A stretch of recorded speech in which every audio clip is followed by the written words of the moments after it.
നൂറുമേനി വിളവുമായി Pala Saint Thomas higher secondary school.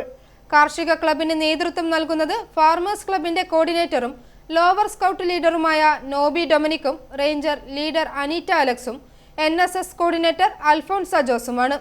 നിർദ്ദേശങ്ങൾ നൽകിക്കൊണ്ട് സ്കൂൾ പ്രിൻസിപ്പൽ റെജിമോൻ കെ മാത്യുവും മറ്റ് അധ്യാപകരും എല്ലാ പിന്തുണയും നൽകുന്നു.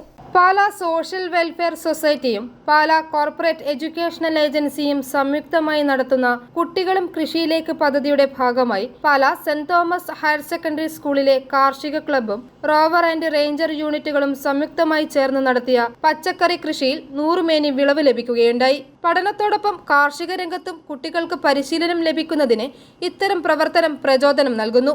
42 ഇനം പച്ചക്കറികളും 2000-ന് മുകളിൽ തൈകൾ ചെടിച്ചട്ടിയിലും ഗ്രോ ബാഗിലും നിലത്തുമായി വിളഞ്ഞു നിൽക്കുന്നു. ഓരോ ആഴ്ചയിലും വിളവെടുപ്പ് കൃത്യമായി നടക്കുന്നു. വിളവെടുക്കുന്ന പച്ചക്കറികൾ അധ്യാപകരും കുട്ടികളും വാങ്ങുകയും അതിൽ നിന്ന് ലഭിക്കുന്ന വരുമാനം കാർഷിക പ്രവർത്തനത്തിന് വിനിയോഗിക്കുകയും ചെയ്യുന്നു.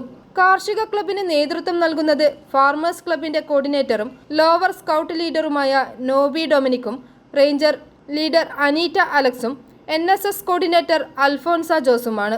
വേണ്ട നിർദ്ദേശങ്ങൾ നൽകിക്കൊണ്ട് സ്കൂൾ പ്രിൻസിപ്പൽ റെജിമോൻ കെ മാത്യുവും മറ്റ് അധ്യാപകരും എല്ലാ പിന്തുണയും നൽകുന്നു. വിഷരഹിത പച്ചക്കറി ഉൽപാദനത്തിൽ കുട്ടികൾക്ക് താൽപ്പര്യവും പരിശീലനവും നൽകുക വഴി ആരോഗ്യമുള്ള ഒരു സമൂഹത്തെ രൂപപ്പെടുത്തുകയാണ് ഈ പ്രവർത്തനത്തിലൂടെ ലക്ഷ്യം വെക്കുന്നതെന്ന് സ്കൂൾ പ്രിൻസിപ്പൽ പറഞ്ഞു.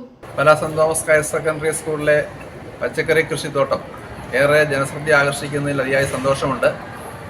വിഷരഹിത പച്ചക്കറി സമൂഹത്തിലേക്ക് ആ ഒരു സന്ദേശം എത്തിക്കുക എന്നുള്ള ലക്ഷ്യത്തോടുകൂടി കഴിഞ്ഞ വർഷം ആരംഭിച്ചതാണ് ഈ പ്രൊജക്റ്റ്. പാല അഗ്രിമ സൊസൈറ്റിയുമായിട്ട് ചേർന്നുകൊണ്ട് സ്കൂളിലെ നാഷണൽ സർവീസ് സ്കീമും റോവർ ടീമും റേഞ്ചർ ടീമും വളരെ ഫലപ്രദമായിട്ട് ഈ പ്രൊജക്റ്റ് മുമ്പോട്ട് കൊണ്ടുപോകുന്നു. കുട്ടികൾക്ക് കൃഷിയുടെ ഒരു സംസ്കാരം നൽകുക എന്നുള്ളൊരു പ്രധാന ലക്ഷ്യമാണ് ഇതിന് മുന്നിലുള്ളത്. കുട്ടികൾക്ക് അവരവരുടെ വീടുകളിൽ ചെറിയ അടുക്കളത്തോട്ടം തയ്യാറാക്കാൻ പച്ചക്കറി തൈകളും സ്കൂളിൽ പാകി മുളപ്പിച്ച് നൽകി വരുന്നു. വിവിധ പച്ചക്കറി ഇനങ്ങളാണ് സ്കൂളിൽ നട്ടുപരിപാലിക്കുന്നത്. i4U ന്യൂസ്, പാല.